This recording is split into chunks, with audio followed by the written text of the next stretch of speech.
Jimmy Kimmel's triumphant return. The talk show host took back his show, but the drama may not be over for Disney. I'll explain why. Plus, President Trump is having a very busy week in New York for the UN General Assembly. I'll give you the rundown on who he spoke to, what he said, and why he got stuck on an escalator. And not so fast, a key Republican is pushing back on the Trump administration's claim that Tylenol and autism may be linked. There are also some questions being raised about the author of the study the HHS claim is based on. Those stories and more today, Wednesday, September 24th. I'm Caitlin Becker, and this is the New York Postcast. Jimmy Kimmel returned to the air last night, about a week after his Disney bosses sidelined him for comments that he made after the assassination of Charlie Kirk. In the wake of that decision, Hollywood and others on the left rallied around him, pushing Disney to reverse their decision. Kimmel returned to social media ahead of his show taping on Tuesday. He posted a picture to Instagram with television legend Norman Lear and the caption, "Missing this guy today." And the show's Instagram account also posted a picture of Kimmel and his right-hand man Guillermo embracing with the caption, "We are back full of love." But while the late night host is back, the fallout continues. Broadcast groups Sinclair and Nexstar own 60 ABC affiliates across the country. That nets out to about 22 million households. They refused to put Kimmel's show back on their stations last night, and as of late Tuesday, had not announced any longer-term decisions. But their hands could be forced legally. Affiliates owned by groups like Sinclair and Nexstar, well, they've got big contracts with the networks, and not airing Kimmel for an extended amount of time could lead to violations of those contracts' terms. Disney could, in theory, take him to court if it comes to that. And it's also worth noting that Kimmel's contract is up this coming May, and he's hinted at retirement, so this could all change again for Disney in just a few months. Republican Senator Bill Cassidy is breaking with the Trump administration after Monday's announcement that Tylenol use during pregnancy could be linked to autism. The GOP lawmaker from Louisiana is also a doctor, and he posted online asking for the Health and Human Services Department to release the data that they used to make that controversial Tylenol link. Senator Cassidy also posted, quote, "The preponderance of evidence shows that this is not the case. The concern is that women will be left with no options to manage pain in pregnancy. We must be compassionate to this problem." The senator's apparent criticism comes as it was revealed that the Harvard researcher whose study was key to the Trump administration's decision to warn against Tylenol use was once a paid expert witness in a lawsuit against the drug's maker Kenvue, with some calling this connection a conflict of interest. On top of that, the researcher even had his testimony thrown out by the judge in that case because, quote, "The discussion in his reports is incomplete, unbalanced, and at times misleading." Now on to some truly creepy developments in the mysterious case of Celeste Rivas, the teenager whose dismembered body was found in the trunk of singer David's Tesla. Back in February, David released a music video for his song One More Dance. In it, he's seen covered in blood, dragging a body across the ground. He then dumps that body in, you guessed it, the trunk of a car. In light of the circumstances, the parallel is a disturbing coincidence, raising some eyebrows. And that video has been seen more than 4 million times on YouTube. David's music and videos are experiencing a big surge online as internet denizens have had a rush of interest since this sordid tale was first reported. His most popular track? Romantic Homicide. Really, that is what it is called. That was ranked as high as number 8 on Spotify's daily chart this week. It's the highest spot since the song first went viral on TikTok back in 2022. President Trump is in the middle of a busy week here in New York for the UN General Assembly. He met with President Volodymyr Zelensky yesterday, calling him a, quote, brave man, and adding that the Ukrainian leader is putting up one hell of a fight. At that meeting, Trump was asked by reporters if he still trusts Russian President Vladimir Putin. Remember, these two at one point seemed pretty chummy, and that might not be the case anymore, with the president responding, quote, "I'll let you know in about a month."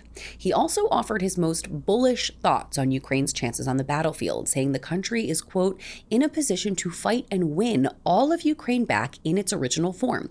Now, this is a departure from the previously held Trump administration position that Ukrainian land concessions would be key to ending this war. Trump also spent time with Argentina's president endorsing his re-election bid and met with French President Emmanuel Macron, who almost didn't make it because he got stuck in the horrific traffic that I mentioned yesterday. He reportedly called President Trump for help, which I guess makes sense since he's a New Yorker after all.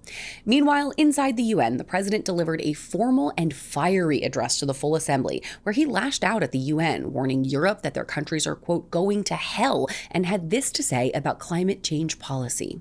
I've been right about everything. And I'm telling you that if you don't get away from the green energy scam, your country is going to fail. The Post's Diana Narosi has been keeping a close eye on the president's busy week, and she joins me now. So let's start right there, with the president basically calling climate change a scam. So what is he basing that on, and was there a reaction from other leaders?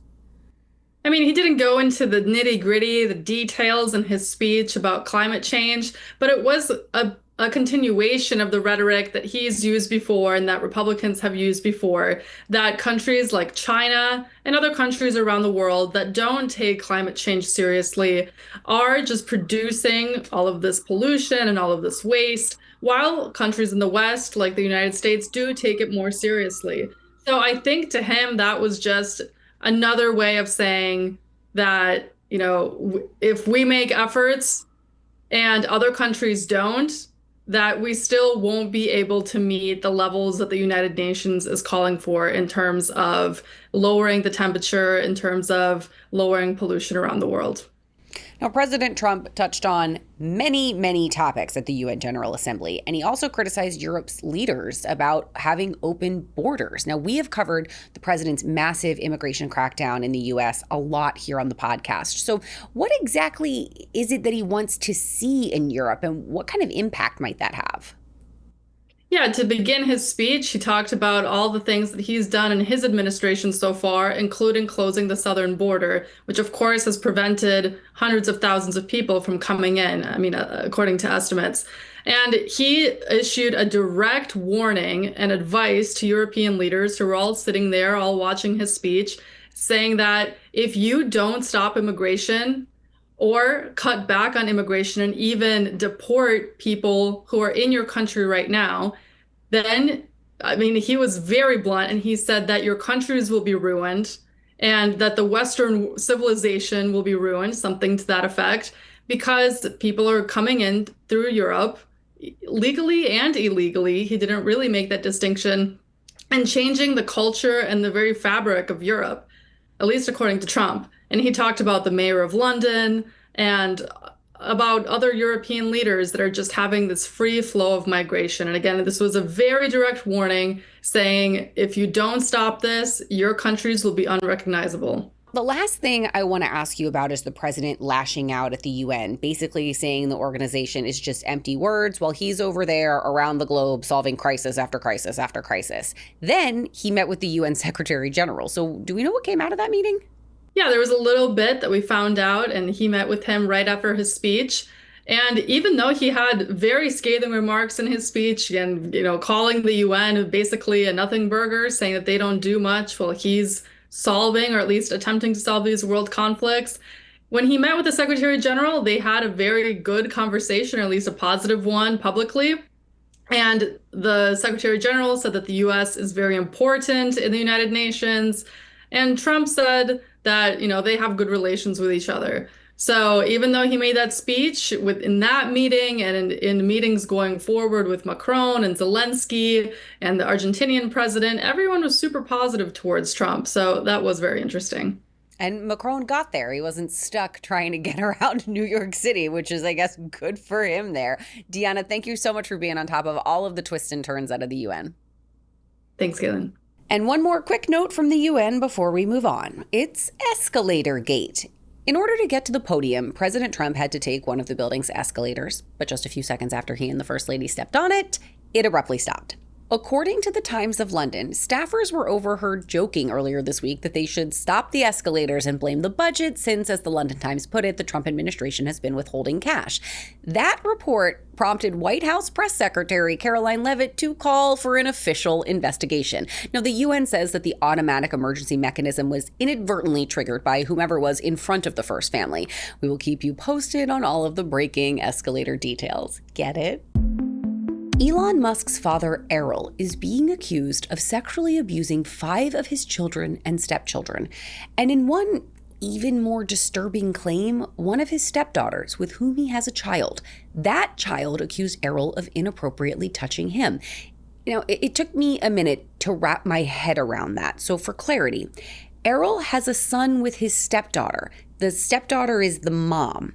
Now, family members told the New York Times that Elon has financially supported the stepsister, offering to pay for her rehab while also trying to keep her children far away from Errol. According to the Times investigation, the first accusation against 79-year-old Errol goes all the way back to 1993, when his then 4-year-old stepdaughter told relatives that he put her inside garbage cans and touched her. Now, this is the one he ended up fathering a child with. 10 years later, she accused him of doing some very inappropriate things in her bedroom, and I will spare you the details there. The two then became intimate when she was 29. In a 2018 interview, Errol said of that relationship, quote, "One thing led to another. You can call it God's plan or nature's plan. I personally would call it neither of those things." Now, Errol has been married 3 times and has at least 9 children and stepchildren. Over the years, he's had 3 police investigations opened against him, but he's never been charged. Now, let's move on. Let's talk about Tom Brady. He's been big into science-y, techie things ever since retiring from football. And sources say the 7-time Super Bowl champ and his business partner have now acquired a robotic massage company called Escape, but with an A before the E, so it's fancy. Now, Brady will become their chief innovation officer, head dreamer. These massage robots are already on the job at some hotels, swanky ones like the Four Seasons, the Ritz-Carlton, as well as some Equinox gyms. And since it's Tom Brady, you can guess where the next frontier is: the locker rooms of pro sports teams and even the 2028 Olympics in Los Angeles. Now, most of the robot massages set you back $60 for a 30-minute session. The company says because these robots use firm pressure the whole time, unlike humans, 30 minutes with a robot is like an hour with a human. Yeah, we've heard that one before. Anyway, apparently RoboSeuss uses jazzy tech that personalizes the massage to your body, making a 3D model. Sounds fancy, but across the street from my apartment, I can get a transcendent full-hour massage for the same price, and they have a soothing fish tank. So your move, Brady. And before you head out to start your Wednesday, make sure you like and follow the New York Postcast wherever you get your podcasts and on YouTube. And for breaking news or updates on all these stories, check out the New York Post in print or online.